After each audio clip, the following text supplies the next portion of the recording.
5 desa yang tidak ada di peta. Kalau mengunjungi lokasi yang sudah ada di peta, mungkin sudah menjadi hal yang biasa. Namun, bagaimana kalau lokasinya ternyata tidak ada di peta? Nah, kali ini Bobo akan menunjukkan lokasi-lokasi yang ternyata tidak ada di peta loh. Penasaran apa saja? Yuk kita mulai saja.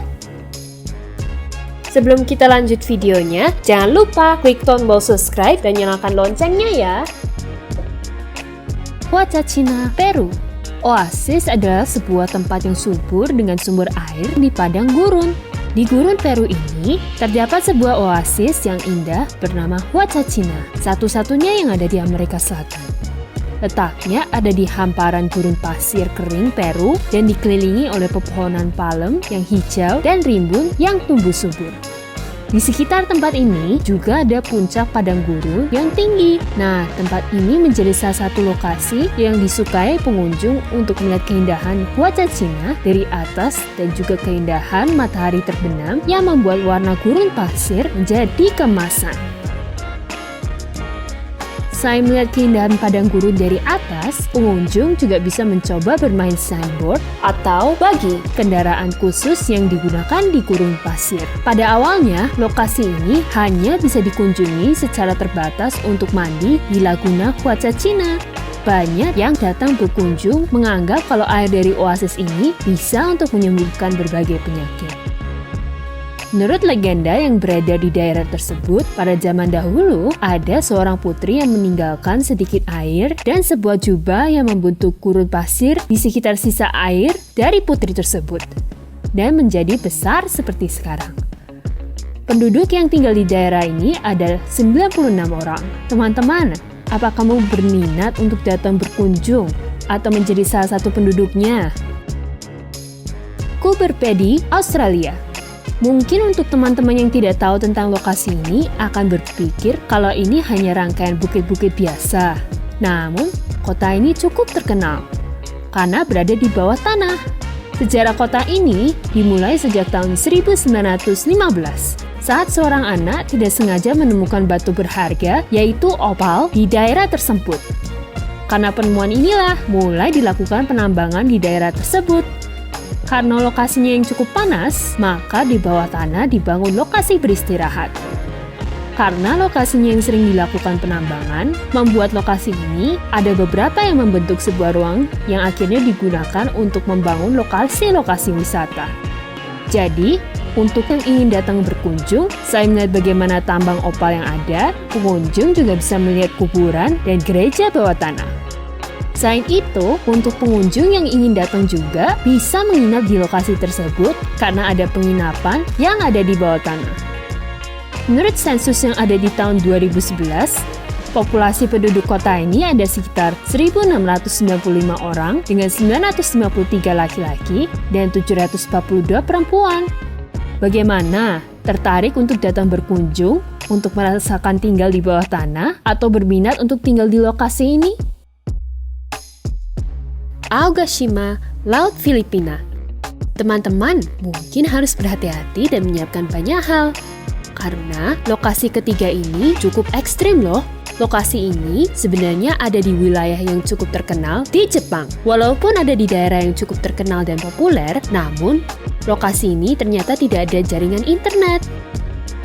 Aogashima ini berada di selatan dan paling terpencil di Pulau Izu dan menjadi bagian dari Taman Nasional Fuji-Hakone-Izu.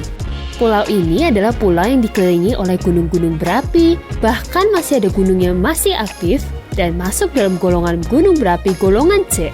Sekarang, di lokasi ini ada sebanyak 200 penduduk. Selain rumah warga, di dalam desa ini juga ada 1 kantor pos, 1 sekolah dasar, dan 1 sekolah menengah. Lalu, sebagian penduduknya hidup dengan bertani, dan ada juga yang bekerja di pemerintahan. Nah, yang menariknya lagi, karena desa ini berada di kaldera.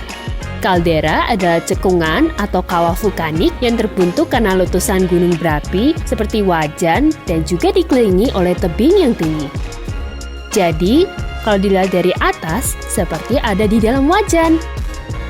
Karena desa ini dikelilingi tebing dan juga berada di dalam cekungan, untuk ingin berkunjung harus menggunakan helikopter dari Pulau Hachijojima. Apakah teman-teman berminat untuk datang berkunjung ke desa di dalam kawah gunung? Tebing Bandiagara, Mali.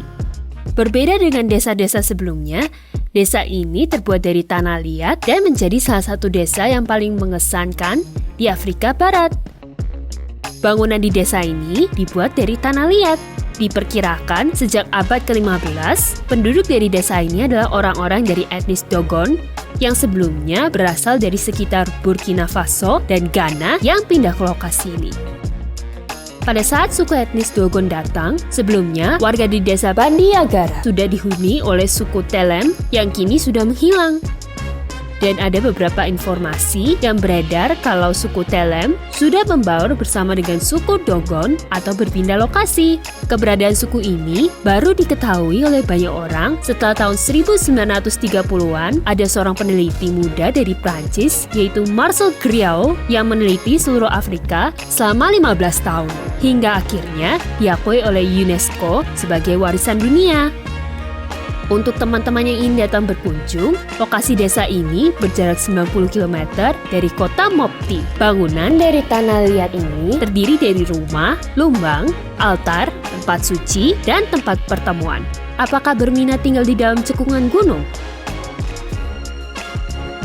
Isortok, Greenland. Desa ini memiliki luas total 2.130.800 km persegi. Greenland menjadi pulau terbesar di dunia. Lokasinya ada di antara Samudra Atlantik dan Samudra Arktik. Wilayah ini 80% dikelilingi oleh es. Pada zaman dahulu, penduduk di desa ini hanya dapat bertahan hidup dengan makan daging loh. Namun dengan berjalannya waktu, kini penduduk bisa mengkonsumsi makanan selain daging. Rata-rata suhu di desa ini mencapai minus 1,3 derajat Celcius, sehingga setiap penduduk selalu menggunakan jaket. Walaupun daerah ini sangat dingin, namun penduduk yang tinggal di daerah ini masih tetap bertahan hidup dan memiliki mata pencarian. Mata pencarian ada di lokasi ini adalah ikan. Jadi, setiap penduduk biasanya menangkap ikan untuk dikonsumsi. Walaupun lokasinya terpencil dan sempat dianggap tidak bisa ditinggali penduduk, namun sekarang di desa ini sudah ada minimarket dan sudah menjadi salah satu lokasi wisata karena keindahan pemandangannya. Bagaimana? Tertarik untuk tinggal di daerah yang selalu dingin? Nah, teman-teman, itu dia 5 lokasi desa yang tidak banyak orang tahu karena lokasinya yang terpencil. Namun, bisa menjadi salah satu lokasi wisata yang menarik untuk dikunjungi.